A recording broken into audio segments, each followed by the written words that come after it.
Good morning. Today's session is about the insertion of an element into a stack which is implemented as a linked list. So there are multiple parts to this. Let's try defining a couple of the terms that we just saw. A stack. A stack is essentially a data structure that follows the last in first out principle. That is, the last element to be inserted into the stack will be the first one to be removed. So to get a better understanding of this, let's try and draw a real world analogy.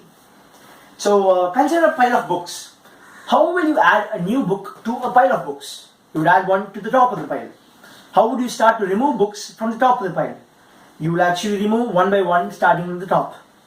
So this is essentially what happens in a stack as well. Insertion and deletion in the stack take place only at one end of the stack, known as the top of the stack. So now that we have seen what a stack is, let's see what a linked list is. A linked list is a linear data structure that is also dynamic in nature, in the sense that the nodes that make up the linked list are allocated memory dynamically, only as and when it is required. It helps us save memory.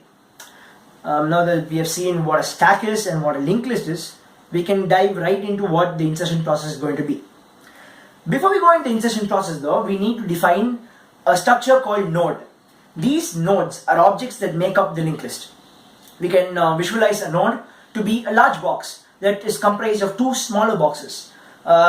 Here we can have one of the boxes to be an integer variable and the other to be a pointer to the next element in the linked list itself. So the question that we need to answer right now is, we've seen that insertion in a stack can only take place at the top. So in a linked list, how do we know which element is at the top of the stack?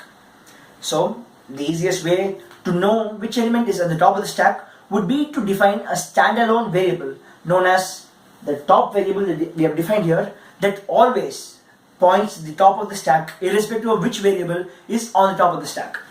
So since we have defined the top variable, which is also of type node, we will continue and proceed with all our insertion process completely based on this variable known as top. So two rules that we need to remember when we perform an insertion process is that the new node that we are inserting should always point to the previously top node, and the standalone variable top should point to the new node that we have inserted. So these are the two rules we always need to remember. During the insertion process, we may encounter any of two scenarios. The first being the stack is completely empty. That is, there are no nodes available in the stack. Then what would top be pointing to? It would be pointing to null.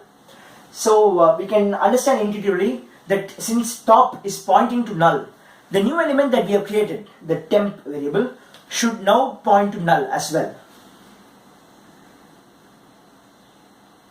So the first rule is satisfied. The second condition that needs to be satisfied is that the standalone variable top needs to point to the new element we are inserting. So we perform top of next is equal to temp.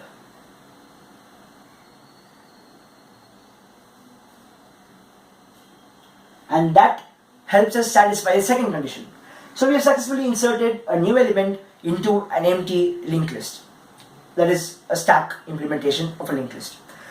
The next thing that we need to know is that the second scenario that we need to handle. The second scenario involves elements being already present in the stack, and we need to add a new element on top of that. So what we need to do is that we need to have this new variable that we have created, temp, to point to the current top of the stack.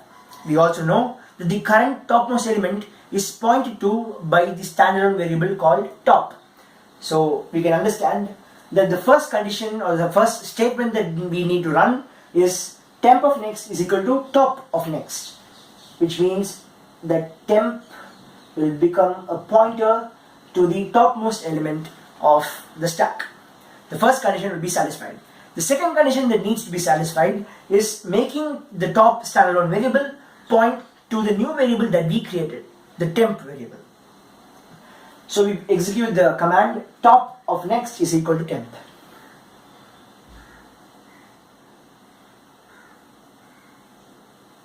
So now we can see that the new variable we created is on top of the stack and the insertion has been successful.